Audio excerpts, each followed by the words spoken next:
saúdo, desejando um excelente e profícuo mandato, ladeado pelo ministro Alexandre de Moraes, ministra Carmen Lúcia, que recentemente recebeu todo o carinho da comunidade jurídica trabalhista no Tribunal Superior do Trabalho, também demais ministros que se encontram, ministro Zanin, Procurador-Geral do Trabalho, meus colegas que me antecederam, que também ainda falarão, os que nos acompanham.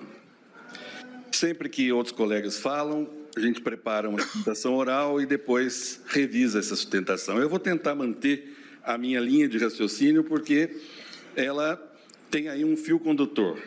Mas quero começar do fim dizendo, não está aqui em discussão um modelo de negócio, nem mérito ou não de determinado tipo de empresa.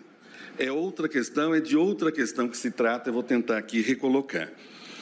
Me inspirando, inclusive, em sustentação oral já feita aqui por outros brilhantes advogados, assumo que essa tribuna, lembrando das trabalhadoras e trabalhadores que, ao longo do século e desde o século XIX, lutaram para que o trabalho não fosse equiparado à mercadoria.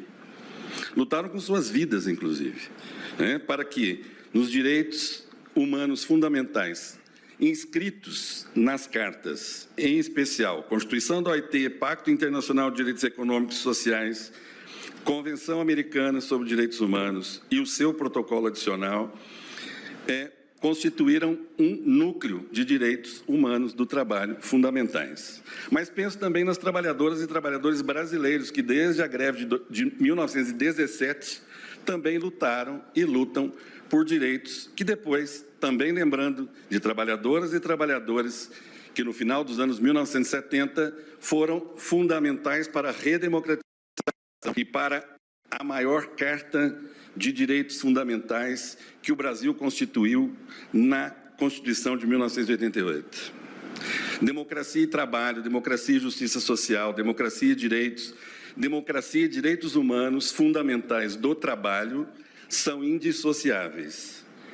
E é disso que se cuida este processo. Estão em jogo os direitos humanos fundamentais e sociais do trabalho e, portanto, um sentido de democracia.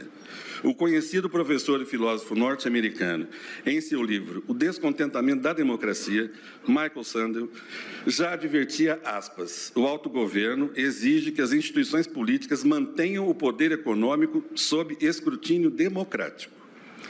Exige também que os cidadãos se identifiquem suficientemente uns com os outros para considerar que estão envolvidos num projeto comum. Hoje, essas duas condições foram colocadas em questão e prossegue. Aspas, um punhado de mega-empresas domina a área tecnológica, as mídias sociais, a busca na internet, as vendas online, as telecomunicações, o sistema bancário, o setor farmacêutico, bem como outros importantes setores, destruindo a competição, aumentando os preços, ampliando as desigualdades e desafiando o controle democrático, fecho aspas. Vossas Excelências têm se deparado frequentemente com essa dinâmica desafiadora da confusão que se procura estabelecer entre liberdades e liberdade de expressão e a agressão às regras democráticas, entre liberdade de expressão e a chamada fábrica de ódio, entre aspas, entre a liberdade de expressão e a mentira. E, nesse sentido, este Supremo Tribunal vem por constituir uma robusta jurisprudência de freios e contrapesos no campo dos direitos civis e políticos. Vossas Excelências têm se dedicado a fortalecer os valores constitucionais do Estado Democrático de Direito e o sentimento comunitário de boa convivência em uma sociedade plural e democrática, até mesmo com alto custo pessoal. No entanto, ainda que, tenho certeza, sem o desejar, no campo do direito do trabalho, o Supremo está ainda em déficit de proteção com as trabalhadoras e trabalhadores deste país.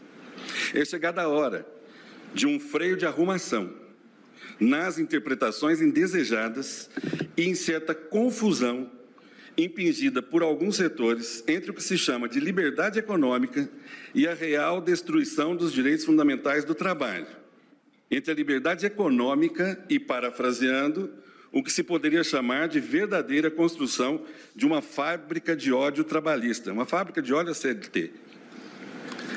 Nesses minutos que assumo, tenho apenas possibilidade de chamar atenção para alguns detalhes, mas a audiência pública, conduzida brilhantemente pelo ministro Fachin, foi riquíssima em termos de estudos sobre o mundo do trabalho, porque sim, o mundo do trabalho constitui uma ciência, com sociólogos, economistas, juristas, uma justiça especializada e até mesmo uma organização internacional muito atípica, porque tem composição tripartite, e vou falar um pouco dela.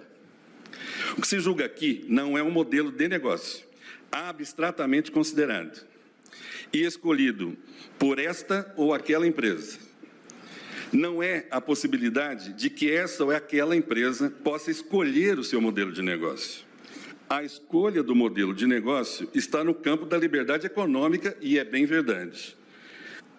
Porém, o campo das relações de trabalho, a liberdade econômica encontra seu limite expressamente definido na conjugação com a valorização do trabalho humano, como lembra, também fazendo a ele uma homenagem, o professor Celso Antônio Bandeira de Mello, no seu magistral Eficácia das Normas Constitucionais e Direitos Sociais. Há aqui uma conjuntiva que dá a dimensão sempre humana do trabalho realizado por conta de outrem, ou mesmo do trabalho realizado por conta própria, quando realizado por uma pessoa trabalhadora. Há, no entanto, uma dupla tensão no presente contemporâneo sobre as relações de trabalho.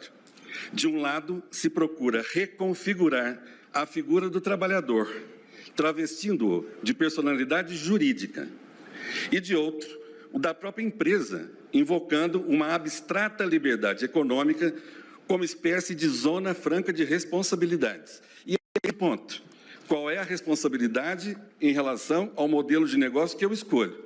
Eu posso escolher também o tipo de responsabilidade? É também o que se diz sobre liberdade de expressão. Há consequências nas escolhas. Vossas Excelências já puderam examinar os efeitos dessa proclamada liberdade, também em outras esferas. A retirada de responsabilidade social da empresa, reconfigurando o seu âmbito para diminuir ou até mesmo isolar a função social da propriedade e o que dela decorre como obrigação legal e moral é uma tendência dos nossos tempos, e inclusive em outras esferas que não o direito do trabalho. Tanto assim que o Tribunal Superior Eleitoral usou essa ferramenta para discutir a questão das fake news, a função social da propriedade como um elemento constitutivo da responsabilidade. Então, aqui se trata não apenas de analisar abstratamente um modelo, mas saber, tá bem, a escolha desse modelo importa que tipo de responsabilidade. Portanto, não se reconfigura somente o trabalho, simulando um novo tipo de trabalhador, o empreendedor de si mesmo, mas também se procura reconfigurar a empresa. Não é à toa que muitas dessas empresas vêm e se dizem meras intermediadoras. Algumas plataformas pode até ser que assim se configurem, é bem verdade. Em estudo de 2021, a OIT procurou distinguir diferentes tipos de plataformas, identificando ao menos 4 grupos. Mas essas diferenças de organização e propósito não se configuram em abstrato. O que se examina para fins de responsabilidade é de forma concreta como organizam, definem o negócio, oferem o lucro, controlam e contratam pessoas. No caso da Uber, o seu modelo de negócio, conforme comprovado em inúmeras fiscalizações, processos judiciais e pesquisas acadêmicas, organiza e controla o trabalho com robusta prova de subordinação algorítmica. Vou entrar nessa questão logo mais. Daí pergunto eu, como perguntamos todos nós, daí decorre enquadramento automático de toda e qualquer pessoa que a ela se cadastra? A pergunta é legítima e mereceria um debate sobre ela. Mas também poderia ser perguntado, também seria legítimo perguntar, da forma como a empresa diz que se organiza e dos precedentes que recorre sobre o STF, e vou tratar deles. Existe uma zona franca impossível de se examinar à luz do teste de subordinação? parece que estamos operando em dois polos. É tudo ou nada, do ponto de vista, ou se reconhece uma relação de emprego no teste de subordinação, para que essas pessoas tenham o mínimo de direitos, ou então elas estarão como estão, sem nenhum tipo de proteção. Assim, a robustez da prova, no caso concreto, a da motorista Viviane, examinada nas instâncias trabalhistas e reproduzida nas decisões, cujo acórdão da lavra do ministro Alexandre H. Belmonte traça brilhante e detalhadamente o percurso de envolvimento que se estabeleceu na relação de trabalho concreta, sem contrato escrito, diga-se, e sem pessoa jurídica, de modo a atrair o reconhecimento do vínculo. Há casos, no entanto, que isso pode não acontecer. Nós sabemos que há pessoas que simplesmente trabalham como Uber de forma complementar aos seus salários. E aqui retomo para a questão do freio de arrumação.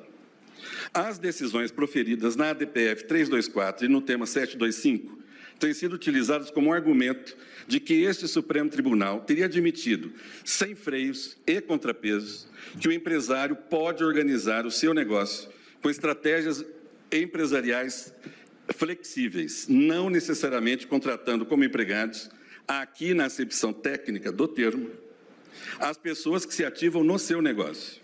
É bem verdade que se fixou na tese ser, aspas, lícita a terceirização ou qualquer outra forma de divisão do trabalho entre pessoas jurídicas distintas. Do ponto de vista de uma tipologia estrita e dos arquétipos jurídicos construídos longamente por uma ciência jurídica trabalhista, existem aí fenômenos distintos que precisam ser distinguidos para extrair as consequências jurídicas das escolhas. As escolhas são livres. As consequências ou responsabilidades é que não são, isso é do working. Terceirização é a transferência de serviços específicos e determinados para uma empresa prestadora de serviços a terceiros.